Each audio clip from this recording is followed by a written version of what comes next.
দেখতে পাচ্ছেন এয়ারপোর্টের সময় আমেরিকা যাচ্ছেন সেলফি তোলার জন্য দেখতে পাচ্ছেন আপনারা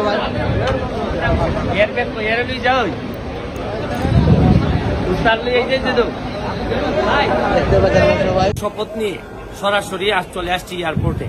আমি দুবাইতে একটা বক্তব্যতে বলছিলাম, জীবনে যদি কখনো এমপি হই তাহলে একজন প্রবাসীকে সেলিউট দিয়ে এমপির কাজ আমি শুরু করব। প্রবাসীদের জন্য কাজ করতে চাই এবং আমি সংসদে প্রবাসীদের জন্য আমি বিশ্বাস করি যে প্রবাসীদের ইনকামের টাকায় আমাদের অর্থনীতির চাকা ঘুরে এবং একটা বড় অবদান রাখে প্রবাসীরা। এই জন্য একজন প্রবাসীকে সেলিউট দেওয়ার মধ্য দিয়ে এয়ারপোর্টে আসছি। এরপরে আমি অন্যান্য আমার এলাকায় যাব, কনস্টিটিউয়েন্সিতে যাব।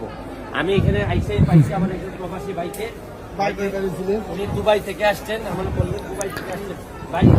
যে আলোচিত নাম ব্যারিস্টার সুমন, যেখানে সংসদে দাঁড়িয়ে তোপের মুখে প্রধানমন্ত্রীর সামনে অন্য অন্য মন্ত্রীদেরকে হাতে কলমে ধরিয়ে দেওয়া ভুল ভ্রান্তি বা তাদের যে ত্রুটিগুলো রয়েছে সেগুলোকে, অন্যদিকে যে তার কত টাকা বরাদ্দ সরকার কর্তৃক পক্ষ থেকে তিনি পাচ্ছেন সরকারের পক্ষ থেকে, অন্যদিকে তার মাসিক বেতন কত বা সরকারের পক্ষ থেকে একজন এমপির বেতন কত, সব কিছু মিলিয়ে বর্তমানে আলোচনা বা সমালোচনার কেন্দ্রবিন্দুতে কিন্তু রয়েছে ব্যারিস্টার সুমন।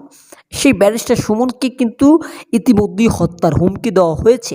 তাকে টাইম বেঁধে দেওয়া হয়েছে যে এতদিনের মধ্যে তিনি যদি সব কিছু বা দেশ থেকে বিতাড়িত না হয় তাকে শেষ পর্যন্ত হত্যা করা হবে।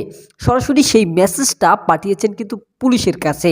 কিন্তু সরকার কর্তৃক লোকের কাছেই সরকার কর্তৃক লোককে বা এমপিকে হত্যার হুমকি দেওয়া, এটা কি আদৌ কি কোনো গোলমাল পাকিয়ে ফেলার মতো না? বা একজন কিলার এতটুকু মন মানসিকতা নিয়ে বা এতটুকু সাহসিকতা নিয়ে একজন পুলিশের কাছে, আইনের লোকের কাছে সেটাকে প্রকাশ করা, যেন সব পুরো দেশবাসীকে প্রকাশ করা যায় এরকমটা বোকা নাকি আসলেই এটা কোনো অন্য কোনো চাল বা বিভ্রান্তির চাল, যেন ব্যারিস্টার সুমন পরবর্তীতে কোনো সংগঠন বা কোনো পরবর্তীতে কোনো ভালো কাজের এগিয়ে না আসতে পারে, এরকম একটি প্রচেষ্টা। দর্শক, আপনাদের কি মনে হচ্ছে আজকের এই ভিডিওতে বা এই ভিডিওটা দেখার পরে যে ব্যারিস্টার সুমনকে যেখানে হত্যা করার একটি পরিকল্পনা করেছিল